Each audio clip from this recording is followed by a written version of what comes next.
What are your thoughts right now? White House. For the past 40 years, evangelical Christians have strongly supported the Republican Party, seeing them as the champion of social conservatism. Today, we are seeing them demonstrate extreme loyalty to President Trump, in spite of his character flaws. So right now, let every demonic network that has aligned itself against the purpose, against the calling of President Trump, let it be broken, let it be torn down in the name of Jesus. In my lifetime, I have never seen a more biblical president than I have seen in Donald Trump. With support being as strong as ever, one begs to ask, how did this alliance between religious conservatives and the Republican Party emerge? Well, let's go back and see how we got here. Initially, religious conservatives and religious leaders were not interested in becoming involved in politics. Jerry Falwell, like a lot of people, had maintained an insistence on the necessity of separation of church and state, on the idea that it was not the place of Southern evangelicals to really engage in politics, that it was to some degree a separate sphere, that it was to some degree not the calling of a Christ follower to really engage in political combat or to certainly endorse political parties or political candidates. But all of this changed after the IRS began to revoke tax-exempt status from private Christian schools.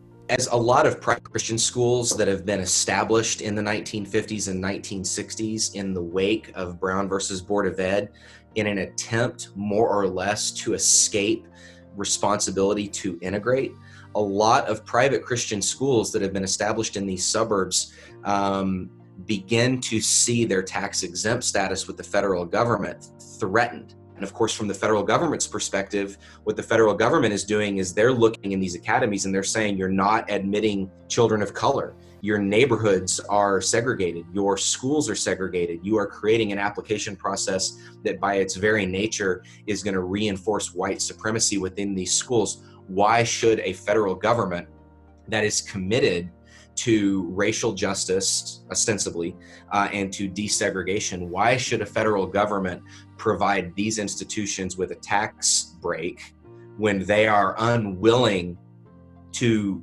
support a national initiative for equal access to education? However, what was meant to be a policy to achieve racial equality was viewed by many evangelicals as an attack on the Christian way of life. They sense an assault, that their way of life, that their attempt to retreat is under assault, and it essentially catalyzes and inspires a counter reaction in which Christians feel like they're not going to be allowed to retreat, so they must take up arms against their government, literally and figuratively, to protect a way of life that they see as under threat. Paul Weyrich, a Republican operative in search of political power, saw this growing evangelical fear as an opening. He formed an alliance with upstart televangelical pastor Jerry Falwell and coalesced evangelicals around this issue of school desegregation. There's all sorts of new ways to raise money. There are all sorts of new ways for people to feel a part of the political movement. And all of that galvanizes the ability of a Weyrich to connect with a Falwell, to create money from both the top down and the bottom up, and then get broadcast time to actually increase and expand a reach of a movement, and communicate to voters that there's a crisis happening, that there's a crisis that needs to be addressed, which is the destruction, as they perceive it, the destruction of traditional values. However, Weyrich and Falwell and other Republicans knew that they could not build a mainstream movement around school desegregation. Southern society had progressed to the point where blatant race baiting was no longer acceptable in the 1970s. They had to find another way to expand their appeal to ordinary Southern evangelicals. So, they latched onto abortion. All children, born and unborn, are made in the holy image of God. Abortion and the legalization of abortion in 1973 really catches a lot of people somewhat unawares and off guard and surprised that the federal government would somehow enable or endorse this, what increasingly is perceived as a radical shift in the preservation and protection of traditional family life. Abortion is seen as the most dangerous by the mid-1970s, the most dangerous and the most radical example of the federal government no longer protecting traditional family values. And so as people like Wyrick, as people like Richard Viguerie, as people like Jerry Falwell, these religious leaders who in some cases had not necessarily taken a position on abortion in the 60s and 70s, or who had actively had a different position in advocating that life does not begin until you're actually out of the womb.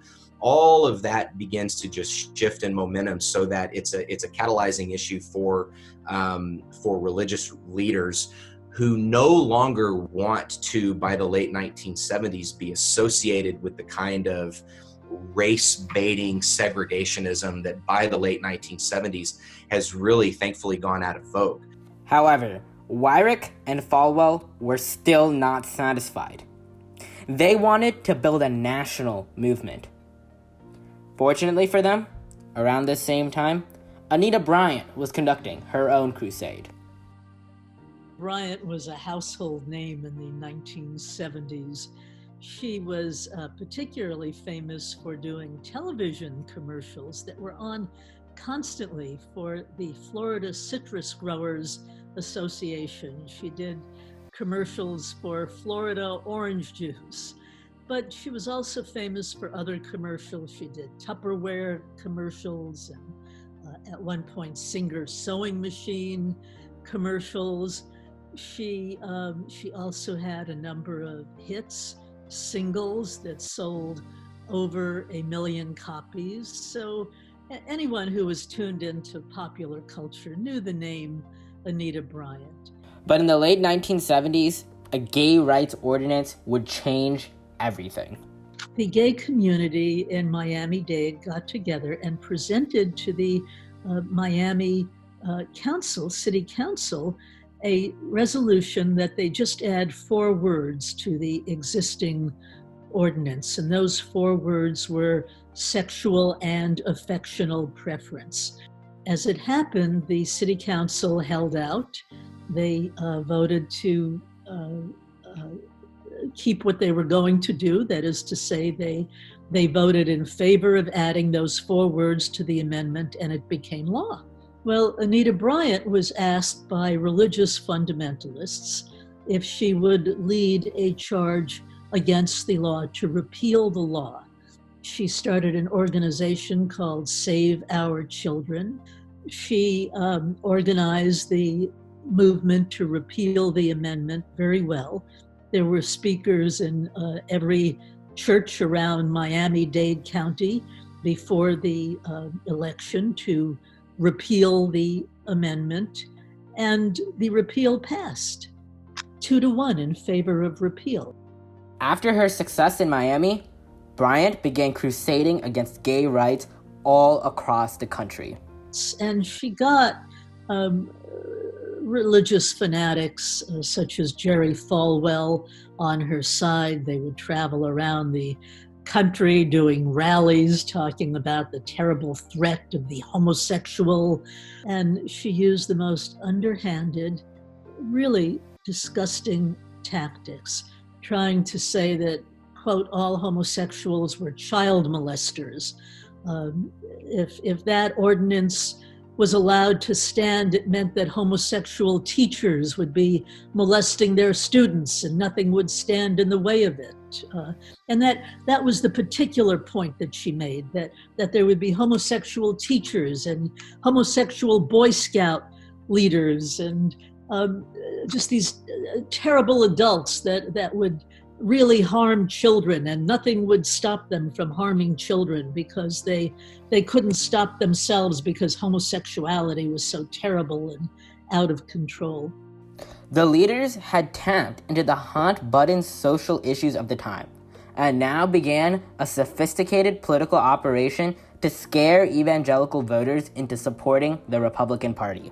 Republican strategists are able to capitalize on the fears and insecurities, whether it's abortion or things like that, to really expedite the polarization. And then there are all sorts of paranoias and fears and discriminations and biases and in some cases hatreds of anyone who's different than you.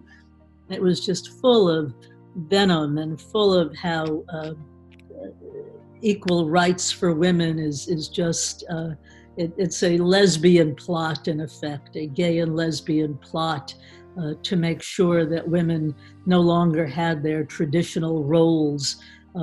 It's a plot to infiltrate the schools with homosexual teachers.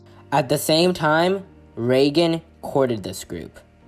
Now, I know this is a nonpartisan gathering, and so I know that you can't endorse me, but I only brought that up because I want you to know that I endorse you and what you are doing. Reagan and his political team is able to cast this vision of whether you want to use a Warren Harding slogan, return to normalcy, or what Reagan said and what other people would later say is make America great again, is to go back to the way things used to be when everything seemed to make sense for white evangelicals who valued a traditional family-centric society. In 1980, the Republican operatives' plot for power succeeded. The religious right carried Reagan to victory, and evangelicals have strongly supported the Republican Party ever since.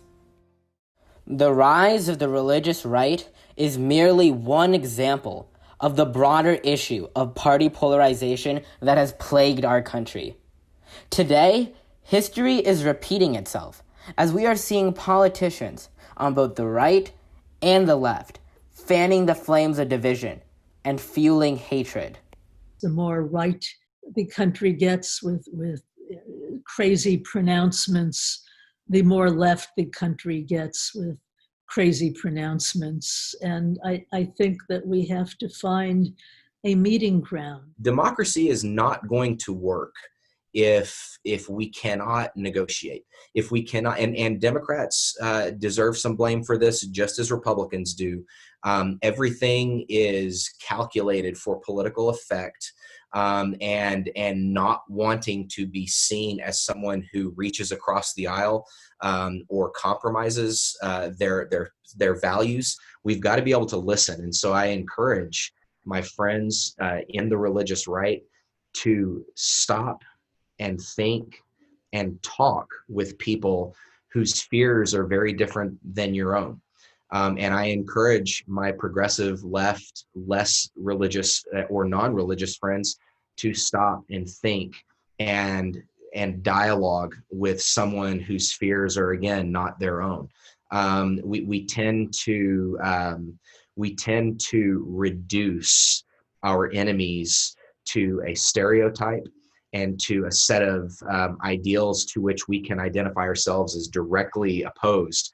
But really, we are all very complex and nuanced human beings. And unless we talk to each other, the polarities are going to get worse, and democracy will continue to be threatened. Together, let's defeat toxic politicians who seek to divide us. Together, let's overcome hatred with love. We, the people, have the power to end political polarization. So we, the people, must.